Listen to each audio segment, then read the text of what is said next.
Bismillahirrahmanirrahim. Assalamualaikum warahmatullahi wabarakatuh.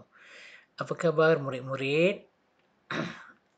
Bagaimana dengan hari pertama anda duduk di rumah hari ini setelah 2 bulan kita bersekolah?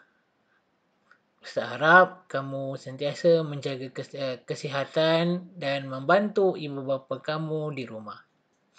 Baiklah murid-murid, hari ini kita akan menyambung pelajaran kita dalam unit 4, tajuk akhlak, iaitu cintakan sunnah Rasulullah sallallahu alaihi wasallam. Kamu boleh membuka buku teks muka surat 140 sehingga muka surat 144.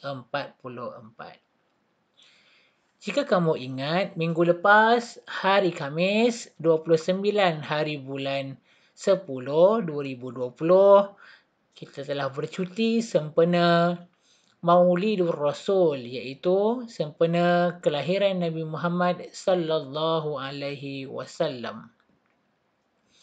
Okey, Nabi Muhammad ini adalah rumah dan juga Nabi Muhammad dimakamkan di sini, di kubah yang warna hijau ni. Ini adalah Masjid Nabawi. Masjid Nabawi dan ini adalah tempat Nabi Muhammad. Okey. Baiklah, mari kita teruskan.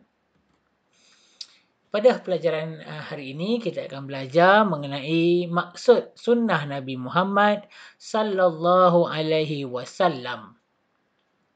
Yang kedua, kita akan belajar bahagian sunnah Nabi Muhammad sallallahu alaihi wasallam yang boleh kita amalkan.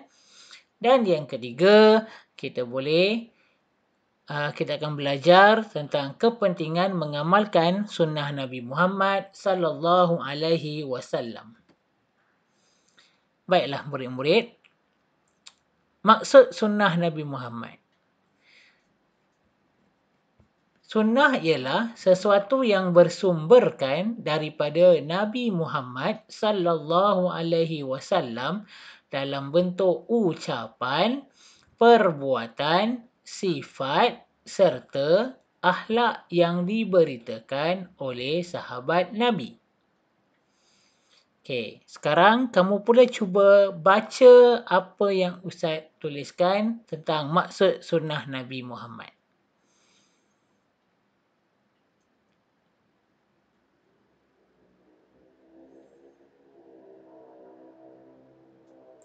Bagus.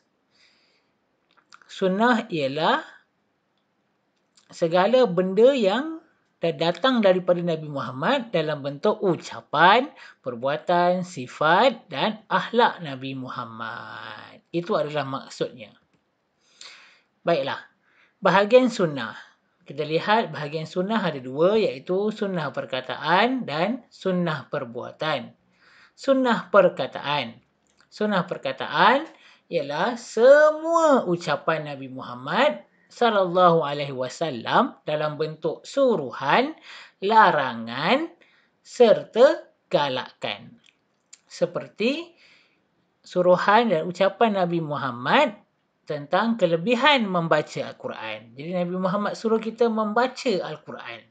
Dan yang kedua, Nabi Muhammad melarang kita supaya melarang kita daripada bersifat sombong dan bangga diri. Itu adalah suruhan, larangan dan galakan daripada Nabi Muhammad. Dan kalau kita ikut, kita akan dapat pahala.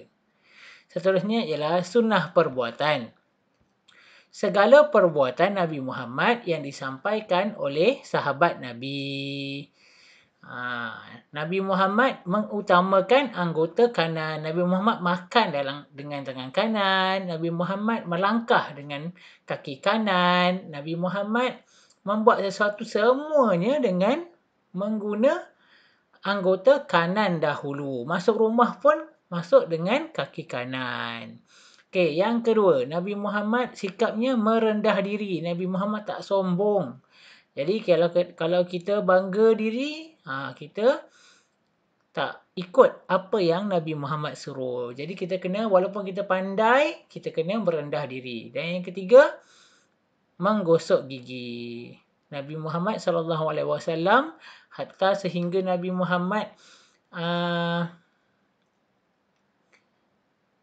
ingin wafat pun, Nabi Muhammad meminta Sayyidatina Fatimah, anaknya, untuk mengambilkan siwak dan Nabi Muhammad menggosok gigi. Maksudnya Nabi Muhammad sangat menjaga kebersihan. Itu adalah bahagian sunnah. Bahagian sunnah ada dua, sunnah perkataan dan sunnah perbuatan. Baiklah, yang terakhir, kepentingan mengamalkan sunnah Nabi Muhammad sallallahu alaihi wasallam. Kenapa penting kita mengamalkan sunnah Nabi Muhammad ni? Yang pertama, supaya menjadi bukti kecintaan kita kepada Nabi Muhammad. Kita umat Nabi Muhammad, jadi kita kena membuktikan kepada Nabi Muhammad yang kita cintakan Nabi Muhammad. Walaupun kita tak pernah jumpa dengan Nabi Muhammad. Yang kedua, supaya kita berharap dan kita berdoa kita akan mendapat syafaat Nabi Muhammad di hari akhirat. Syafaat Nabi lah yang akan membantu kita untuk masuk ke syurga nanti.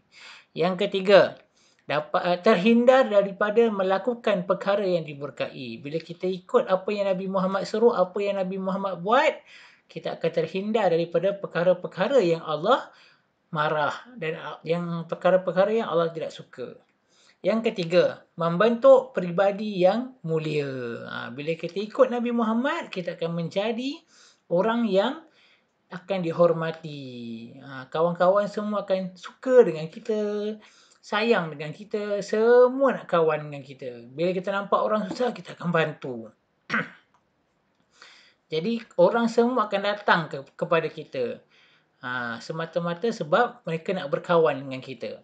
Dan yang kelima, yang terakhir, menjadikan diri lebih beristiqamah melakukan ibadat. Bila kita ikut sunnah Nabi, kita akan sentiasa berterusan melakukan ibadat.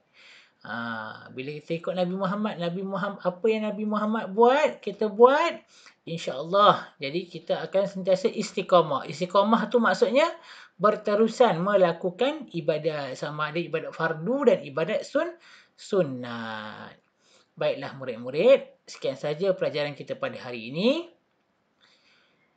Nanti Ustaz akan masukkan soalan di dalam Google Classroom dan kamu boleh jawab di ruangan komen. Akhir kata, jangan lupa like, follow dan subscribe YouTube Ustaz. Sekian, Assalamualaikum warahmatullahi wabarakatuh.